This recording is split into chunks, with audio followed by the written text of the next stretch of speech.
Hello दोस्तों, आप सबका स्वागत है राजस्थान अकेडमी पे। जैसे आपको पता है हम लोग रिलेटेड वीडियोस बनाते हैं।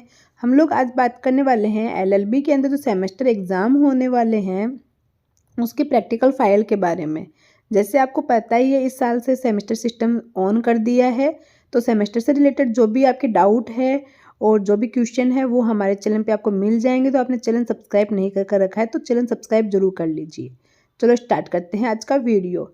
सबसे पहले हम लोग बात करते हैं प्रैक्टिकल फाइल की। प्रैक्टिकल फाइल के अंदर जो आपको प्रोजेक्ट मिलेगा वो आपके कॉलेज द्वारा आपको प्रोवाइड करवाया जाएगा। उसके गाइडलाइंस भी दी जाएगी कि आपको किस प्रकार के पेपर यूज़ करने हैं, कौन सी फाइल के अंदर करना है।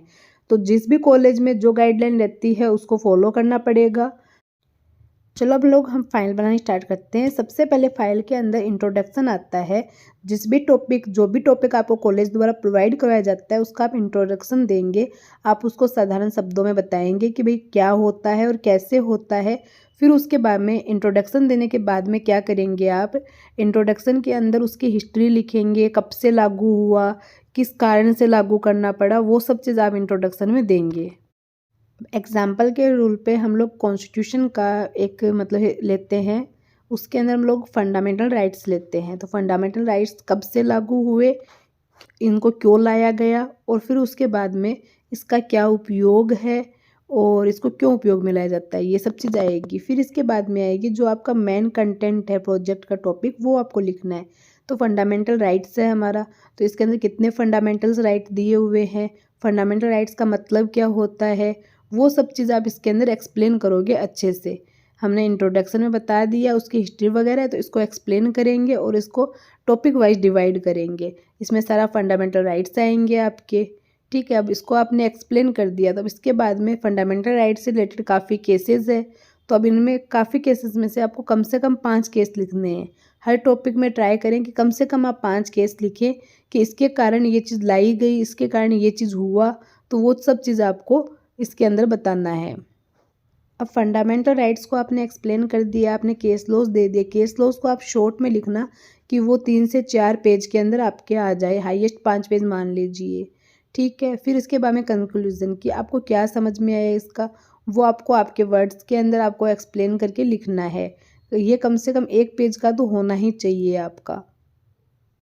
फिर इसके बाद में लास्ट में आप रेफरेंस लिखेंगे। रेफरेंस में क्या होता है ना कि आप जिस बुक की हेल्प लेते हैं, जिस केस लॉज को लेते हैं, कि आपने जो फाइल के अंदर मटेरियल लिया है यूज़ के अंदर जो आप लिख रहे हैं वो डाटा आपने कहाँ से लिया है, तो वो सब रेफरेंस के अंदर आ जाता है आपका।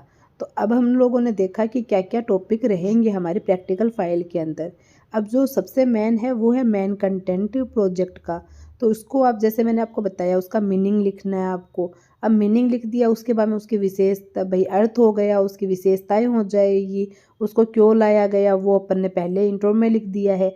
अब उससे रिलेटेड रीडिंग केस होते हैं वो सब भी आप इसके अंदर लिख सकते हैं कि ये केसेस है। अब जैसे हमने फंडामेंटल राइट्स लिया तो इसके अंदर हमारे रीट वाले भी आएंगे, तो रीट से रिलेटेड केस आ जाएंगे, क्यों इसकी नीड पड़ी वो सब चीज़ आ जाएगी। ठीक है, अब लीडिंग केस है तो वो आ जाएगा। अब लीडिंग केस या फिर अपन ने केस का लिखा है कि 5 केस लिखने, तो उसको कैसे लिखना है, उसमें क्या क्या चीज़ आएगी, वो हम लोग देखते हैं।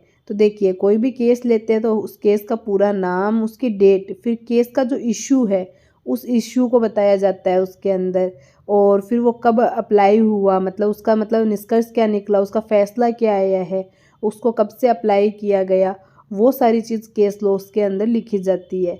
इस प्रकार इसको पूरा अच्छे से एक्सप्लेन करके आपको लिखना होता है। अब इसके अलावा भी आपके मन में कोई डाउट है, कोई मतलब क्वेश्चन है प्रैक्टिकल फाइल को लेके, तो वो आप हमें कमेंट करके पूछ सकते हैं। इसी के साथ में यदि आप प्रैक्टिकल फाइल बाहर से बनवाना चाहते हैं तो हमसे कांटेक्ट कर सकते हैं। हम आपको कांटेक्ट नंबर दे दीजिएंगे जिनसे आप वो फाइल बनवा सकते हैं। इसी के साथ में यदि आपको एलएलबी से रिलेटेड कोई भी इशू है या कोई भी डाउट है या किसी भी टाइप का नोट्स चाहिए या कुछ भी चाहिए, तो आप हमारे टेलीग्राम चैनल से जुड़ सकते हैं। वहाँ से वो नोट्स आप डाउनलोड कर सकते हैं। और कोई डाउट है तो कमेंट करके पूछिए, उससे रिलेटेड हम लोग वीडियो बना देंगे। अब आप बताइए कमेंट करके हमें कि आपको नेक्स्ट वीडियो किस टॉपिक पे चाहिए, किस टॉपिक पे बनवाना चाहते हैं। ऑनलाइन क्लासेस लेना चाहते हैं तो हमारे व्हाट्सअप नंबर के ऊपर हमें मैसेज कीजिए आप ऑनलाइन क्लासेस भी ले सकते हैं हमसे। Thank you for watching.